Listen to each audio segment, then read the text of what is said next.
Hello everyone, welcome to our YouTube channel No Homeopathy, and here Samriddhi Sharma is here to guide you. And in today's video I'm going to discuss the local diseases with you all की local disease होती क्या है, कितने types की होती है, और अगर टाइप्स हैं तो उनके ट्रीटमेंट क्या हैं. हर टाइप का अलग ट्रीटमेंट है तो उसका ट्रीटमेंट क्या है.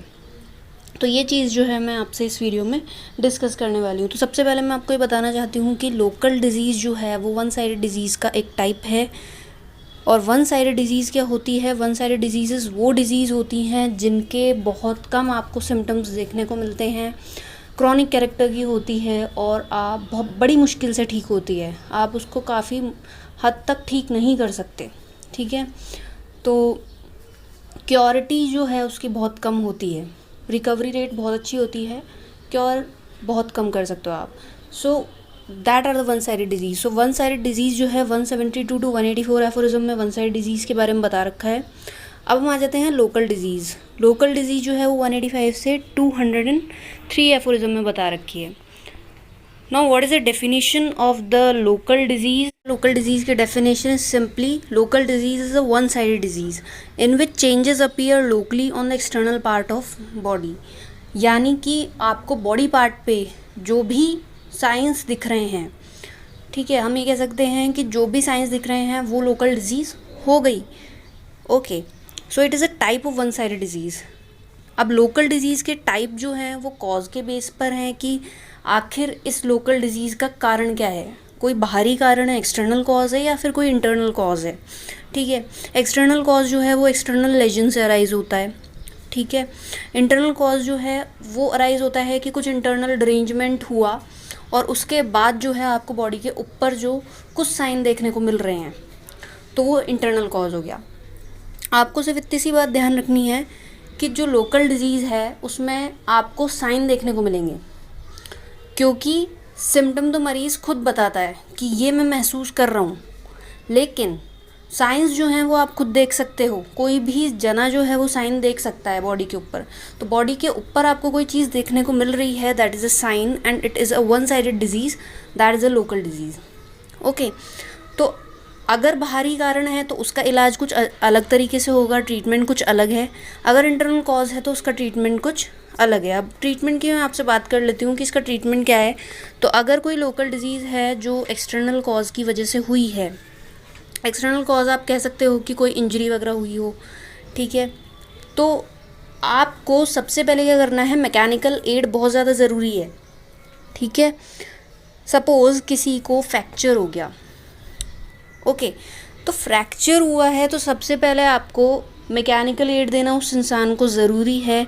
यानी कि आपको जो भी जहाँ पर भी डिसलोकेशंस हुए हैं उन्हें आपको रिड्यूस करना पड़ेगा.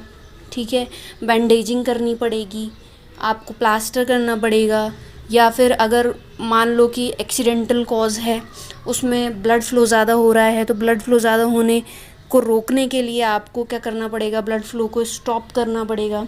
ठीक है, तो जो भी एक्सटर्नल कॉज है उसको आपको मैकेनिकली उसको रिमूव करना है.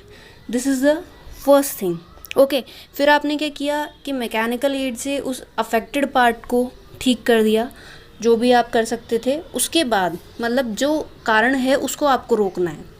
उसके बाद आपको क्या करना है कि इंटरनल होम्योपैथिक ट्रीटमेंट देना है, इंटरनल होम्योपैथिक मेडिसिन देनी है उस इंसान को. ठीक है, बाहर से हमने ठीक कर दिया, but the patient also requires some internal homeopathic treatment कि अंदर से हीलिंग कैसे होगी. इसका एग्जाम्पल मैं आपको देती हूँ कि किसी को सपोज़ फ्रैक्चर हुआ, तो फ्रैक्चर होते ही हम क्या करते हैं कि सबसे पहले उसको आप जो भी डिसलोकेशंस हैं उन्हें ठीक करोगे.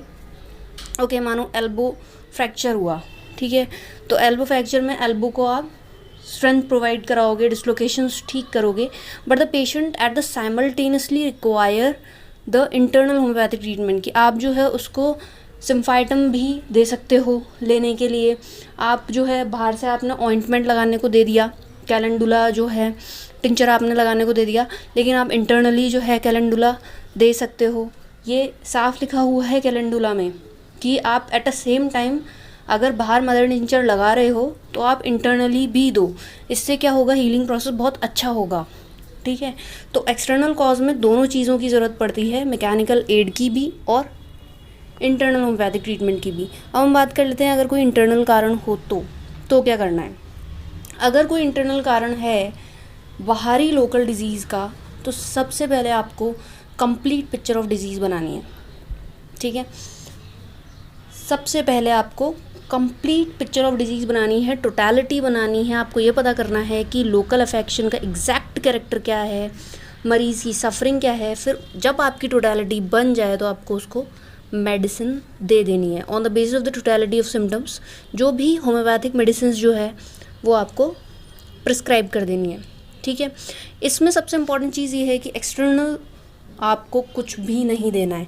जैसे मैंने आपको बताया कि वहाँ पर तो एक्सटर्नल एड था, मैकेनिकल एड था एक्सटर्नल कॉज में, बट यहाँ पर आपको ध्यान रखना है कि एक्सटर्नल एप्लीकेशन जो है कम्प्लीटली प्रोहिबिटेड है, ठीक है। भले ही स्पेसिफिक ही क्यों ना हो, बट आपको इंटरनल कॉज में एक्सटर्नल एडमिनिस्ट्रेशन नहीं करना, ओके। अब हम बात करते हैं कि अगर अक्यूट लोकल अफेक्शन है, ओके, तो इंटरनल होम्योपैथिक ट्रीटमेंट आपको देना है। जो भी अक्यूट मेडिसिन्स हैं, जो भी आपके अक्यूट मेडिसिन्स के क्राइटेरिया में आती है, जैसे कि हम कहते हैं सबसे पहले तो अक्यूट आती है एकोनाइट, ठीक है, तो आपको एकोनाइट प्रिस्क्राइब करनी है। फिर हम देखते हैं कि दूसरा जो है जहाँ पर भी हम देखते हैं स्प्रेन्स आ गए, स्ट्रेनिंग हो गई, rhus tox is a very good medicine and the belladonna, okay.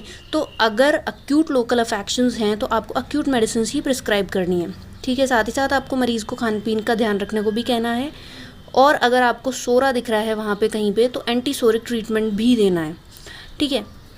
So this is the treatment that requires by the patient that is suffering from the local affection. तो आपको यहाँ पर यही चीज़ ध्यान रखनी है कि एक तो इसकी डेफिनेशन क्या है, टाइप्स क्या है, और दोनों टाइप्स के ट्रीटमेंट क्या हैं, जो मैंने आपसे इस वीडियो में डिस्कस कर लिए हैं। तो मुझे उम्मीद है ये वीडियो आपके लिए काफ़ी हेल्पफुल और नॉलेजेबल रही होगी। अगर ये वीडियो आपको पसंद आई है तो इसे लाइक शेयर करना मत भूलना। और अगर आपको वन साइड डिजीज़ के बारे में जानना है कि क्या होती हैं, तो आप इस वीडियो के डिस्क्रिप्शन में जाना और वहाँ पे लिंक आपको मिल जाएगी, वहाँ जाकर आप देख सकते हो। So thanks for watching know homeopathy.